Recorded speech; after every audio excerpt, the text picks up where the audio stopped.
వికారాబాద్ జిల్లా లగచర్ల దాడి ఘటనలో రిమాండ్ రిపోర్టులో సంచలన విషయాలు వెలుగులోకి వచ్చాయి. దాడి వెనుక బీఆర్ఎస్ వర్కింగ్ ప్రెసిడెంట్ కేటీఆర్ ఉన్నట్లు పోలీసుల దర్యాప్తులో తేలింది. ఆయన ఆదేశాలతోనే అటాక్ చేయించినట్లు మాజీ ఎమ్మెల్యే పట్నం నరేందర్ రెడ్డి ఒప్పుకున్నారు. రాష్ట్ర ప్రభుత్వాన్ని అస్థిరపరిచే కుట్రలో భాగంగానే కేటీఆర్ మరికొంతమంది బీఆర్ఎస్ లీడర్లు పక్కా ప్లాన్ ప్రకారం దాడులకు ఉసిగొల్పారని రిమాండ్ రిపోర్టులో పోలీసులు వివరించారు. నిన్న ఉదయం హైదరాబాద్లో పట్నం నరేందర్ రెడ్డిని అరెస్టు చేశారు వికారాబాద్ జిల్లా పోలీసులు. అక్కడి నుంచి వికారాబాద్ పోలీస్ ఆఫీస్కు తర్వాత జిల్లా పోలీస్ శిక్షణా కేంద్రానికి తరలించారు. ఇక అక్కడ Hyderabad multi zone 2 IG Satyanarayana, Vikarabad SP Narayana Reddy, Parigi DSP Kodangal CI 4 గంటల పాటు విచారించారు. కేసులో A1గా పట్నం నరేందర్ రెడ్డి, A2గా సురేష్ పేరును చేర్చారు. కొడంగల్ ప్రభుత్వ హాస్పిటల్లో వైద్య పరీక్షల తర్వాత Kodangal first class magistrate Sriram ఎదుట నరేందర్ రెడ్డిని హాజరుపరిచారు. 14 రోజుల జ్యుడిషియల్ రిమాండ్ విధించడంతో చర్లపల్లి జైలుకు తరలించారు. కలెక్టర్పై దాడి చేసిన 47 మందిలో 19 మందికి అసలు భూమే లేదన్నారు వికారాబాద్ జిల్లా మల్టీ జోన్ ఐజీ సత్యనారాయణ. ప్రధాన నిందితుడు సురేష్కు భూమి ఉన్నా భూసేకరణలో తన భూమి పోవట్లేదన్నారు. ఉద్దేశపూర్వకంగానే కలెక్టర్పై దాడి చేశారని చెప్పారు. కలెక్టర్పై దాడి చేస్తుంటే భూములు కోల్పోతున్న లగచర్ల గ్రామస్తులే అడ్డుకున్నారన్నారు. ఇప్పటి వరకు 21 మందిని రిమాండ్కు తరలించామని చెప్పారు.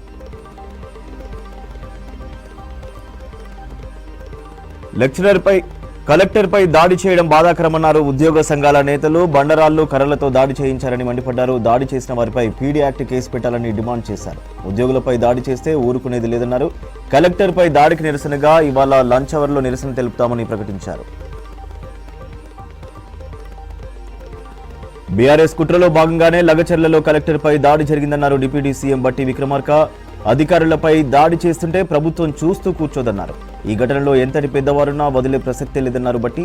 పరిశ్రమలు రావద్దనే బీఆర్ఎస్ కుట్రలు చేస్తోందని ఆరోపించారు. 10 ఏళ్లు ముఖ్యమంత్రిగా పనిచేసిన కేసీఆర్ ఈ ఘటనపై ఎందుకు మాట్లాడారని ప్రశ్నించారు బట్టి విక్రమార్క. వికారాబాద్ జిల్లా కలెక్టర్పై దాడి చేయడం అమానుష చర్య అన్నారు మంత్రి కోమటిరెడ్డి వెంకటరెడ్డి. దాడి చేసిన వారిలో ఎవరున్నా ఎంతటి వారైనా వదిలే ప్రసక్తి లేదన్నారు. దాడికి ప్రోత్సహించిన బీఆర్ఎస్ నేతలను కూడా వదిలిపెట్టేది లేదన్నారు కోమటిరెడ్డి. ఈ ఘటనలో నిందితులపై కఠిన చర్యలు తీసుకుంటామన్నారు.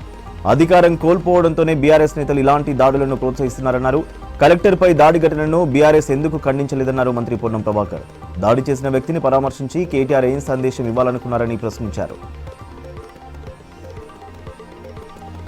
అమాయకులను అడ్డం పెట్టుకుని విధ్వంసం చేస్తామంటే ఊరుకునే ప్రసక్తే లేదన్నారు మంత్రులు శ్రీధర్ బాబు, దామోదర్ రాజనరసింహ. ఎల్బీనగర్ ఆర్కేఆర్ ఎన్క్లేవ్లో కూడా చైర్మన్ వెంకటరెడ్డిని పరామర్శించారు. కలెక్టర్పై దాడిని పురమాయించిన వారిపై ఖచ్చితంగా చర్యలు తీసుకుంటామన్నారు మంత్రులు.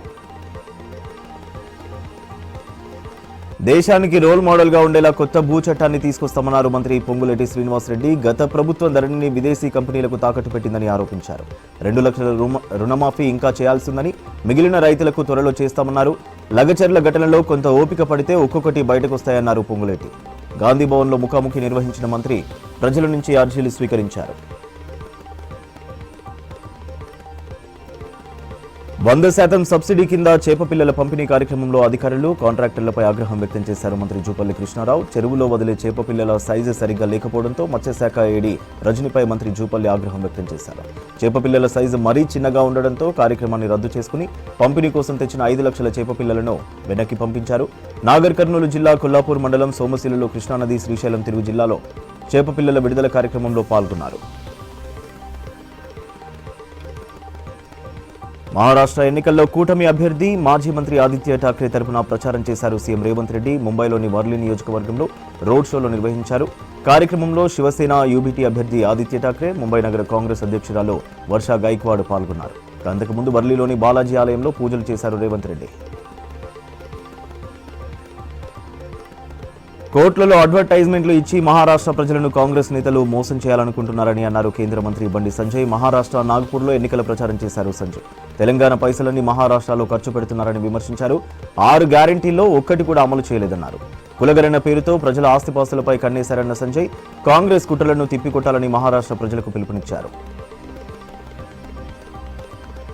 లగచర్లలో తమపై దాడి జరగలేదని కలెక్టర్ చెప్పినా ఎందుకు అరెస్టులు చేశారని ప్రశ్నించారు బీఆర్ఎస్ వర్కింగ్ ప్రెసిడెంట్ కేటీఆర్.